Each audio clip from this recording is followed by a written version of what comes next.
September we met, I could tell by your smile you hadn't been with. அனைவருக்கும் வணக்கம். இது உங்கள் மாமாமி kitchen. இன்னைக்கு நாம சுவையான ரசம் எப்படி செய்யலாம்னு பார்க்கலாம். அதுக்கு தேவையான பொருட்கள் இந்த சைஸ்ல ஒரு 1.5 ஸ்பூன் எடுத்திருக்கேன். ஒரு ஸ்பூன் மிளகுத்தூள் எடுத்திருக்கேன். இது மாதிரி 1 டேபிள் ஸ்பூன் மிளகுத்தூள், தேவையான அளவு மஞ்சள் தூள் எடுத்திருக்கேன். அப்புறம் இந்த பூண்டையும் மிளகையும் ரெண்டுத்தையும் ஒன்னா மிக்சியில ஒரு கொரன்னு போட்டு அரைச்சி எடுத்துக்கிட்டேன்.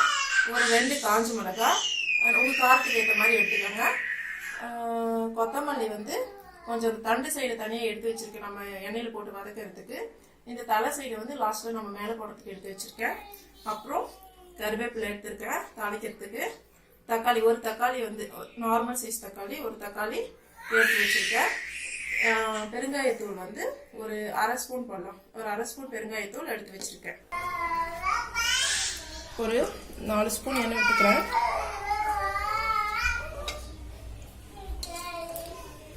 கடுகு ஒரு ஸ்பூன் போட்டிருக்கிறேன்.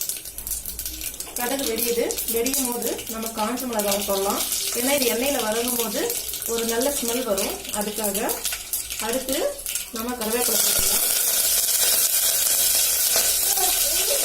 கருவேப்பிலை போட்டாச்சு.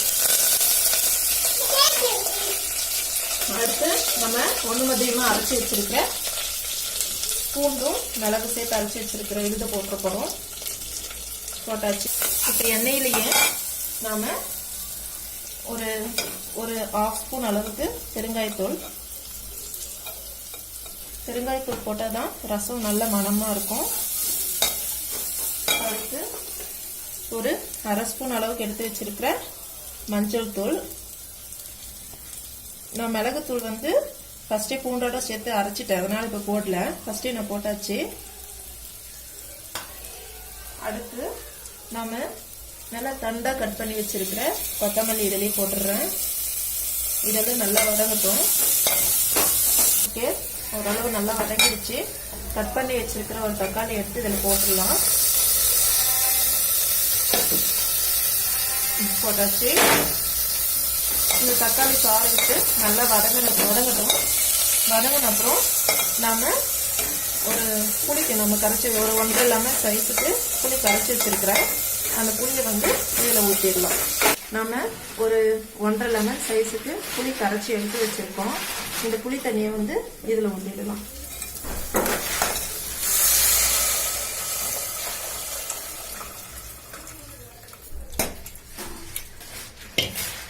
ஊற்றியாச்சு.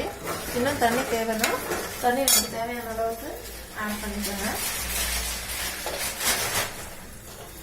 இதுக்கு டேஸ்ட் பார்த்துட்டு தேவையான அளவுக்கு உப்பு போட்டுக்கோங்க. உப்பு, மேலே கொத்தமல்லி.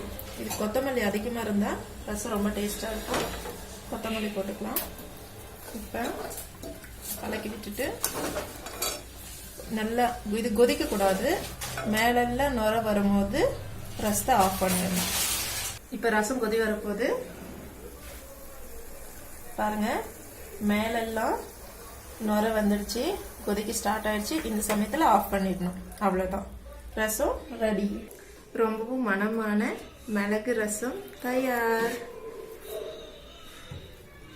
இந்த சமையல் உங்களுக்கு பிடிச்சிருந்ததுன்னா மறக்காம மாமாமிஸ் கிச்சனை சப்ஸ்கிரைப் பண்ணுங்க. அப்படியே பக்கத்தில் இருக்கிற லைக் பட்டனையும் கிளிக் பண்ணிடுங்க. இந்த ரசத்தை டேஸ்ட் பண்ணிட்டு உங்களுக்கு கமெண்ட் சொல்லணும்னா கீழே கமெண்ட் பட்டனை கிளிக் பண்ணி உங்க கமெண்டை தெரிவிங்க. நன்றி. இது உங்கள் மாமாமி கிச்சன்.